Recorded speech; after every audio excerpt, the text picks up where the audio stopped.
Welcome back to another episode of No MRSA, No Problem. Today, we're going to be talking about the treatments and diagnosis and emerging treatments following methicillin-resistant Staphylococcus aureus. Boom. That is a mouthful. Mouthful right away. I'm Bella. And I'm Megan. Let's get into it. So let's start off with treatments and diagnosis because I kind of find this a little bit fascinating. I don't fully remember how my diagnosis and treatment went. I'm pretty sure I just went up with the blown up knee and they kind of were like, right, let's swab this word. She's infectious. Let's put our hazmat suits on. But for a more stable case, the provider would collect a small sample from the suspected infection site or areas where MRSA might be colonizing. So they'll hit it with a skin or wound swab. It could be a nasal swab since it lives in that nasal mucosis. What is it? Nasal Think, but it's in your nose. mucosis. Yeah, nasal mucosis. So hit it with a nasal swab, blood samples, urine samples. There's kind of a large number of ways to grab that treatment and test for it. So the sample's then placed on a nutrient-rich medium to grow all the little staph colonies. So they're just going to sit there and be incubated, and they're going to grow. And make sure you don't open that without your double gloves. So once that's growing, further testing will be done to see if it's methicillin resistant. You can also do a polymerase chain reaction. It's like a PCR, kind of like what they did for COVID, that detects the MECA-A gene, which confers methicillin resistance directly from the sample. So there's kind of a couple ways to do it.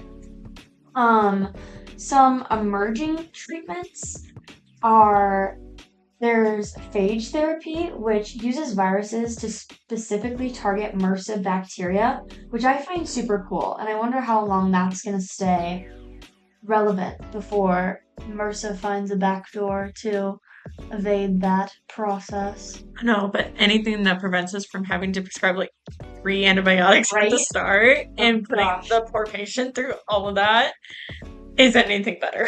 1,000,000%. Antimicrobial peptides are great. There's potential new drugs to help combat resistant bacteria, which always a plus. And vaccine development is going on. It's not yet available, but hopefully they can work on that and get it out because let me tell you, having MRSA is not fun. Having a flare-up, even worse. So developing novel drugs with unique mechanisms of action is definitely essential as MRSA continues to adapt and resist existing treatments. It, remains a leading cause of hospital-associated infections, contributing to prolonged hospital stays, increased costs, and higher mortality rates. So there is no benefit, upside, or fun fact I can give you to make you feel better about having MRSA. However, there are a couple of antibiotics that cover MRSA.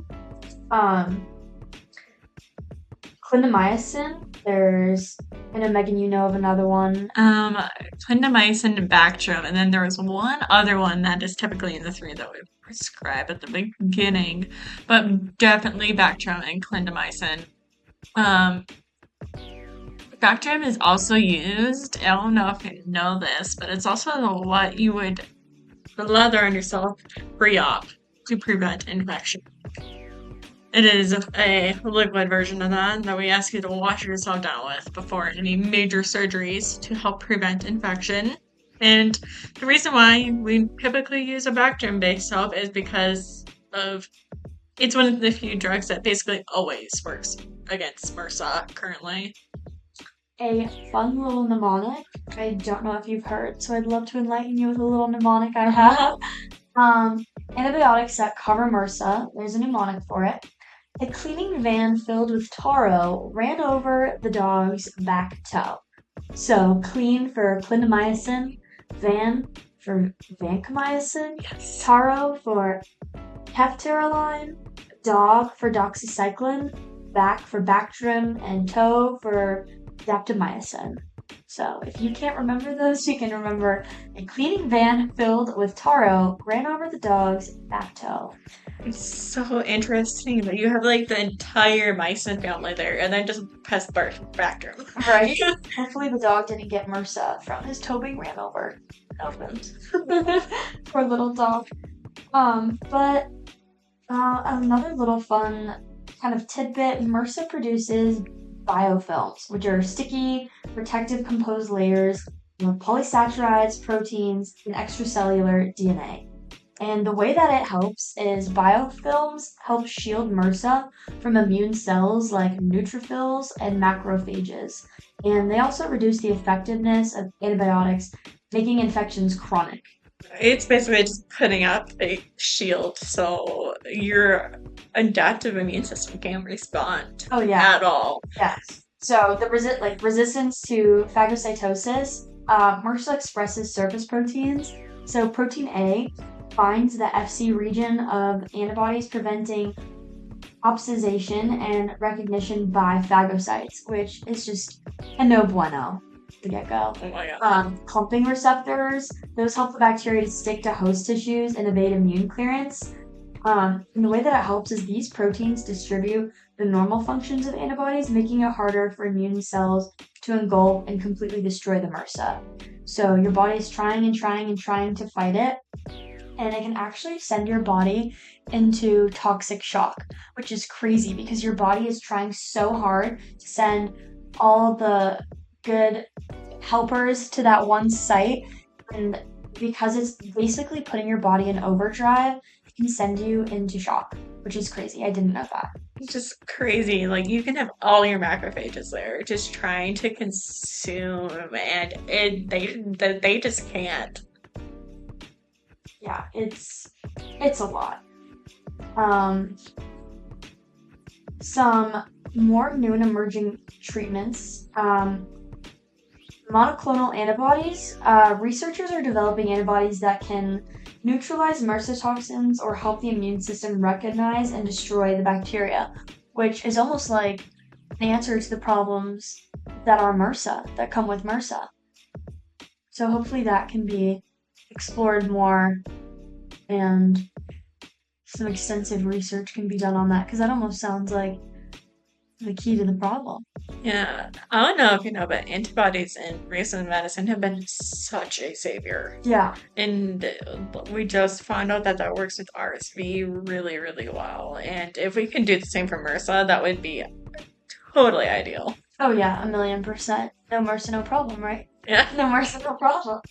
Tiny nanoparticles, so like they're talking about nanotechnology could be used for some treatments, which is kind of cool, right? Very interesting. Yeah, like super.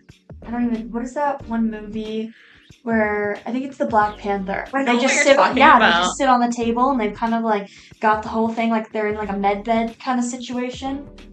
So tiny nanoparticles that are loaded with antibiotics or other antibacterial agents are being studied to deliver drugs directly to the infection site. So it kind of reminded me of that movie a little bit. Can you just imagine, like, oh, we're just gonna put this little robot into you, and then it's just gonna go straight to the fucking. Oh, God. Um, do you like honey? Do you put honey in your tea? Yes. So honey, yes, honey is being explored as a treatment option. Medical, right? I know. So medical grade Manuka honey. I don't know if you've ever had Manuka honey, but it is absolutely delicious. I'm not a Yes. honey girl myself, but I do enjoy a spoonful of Manuka. So, which is funny because I had MRSA, and maybe Manuka and MRSA, oh no, maybe there's a correlation.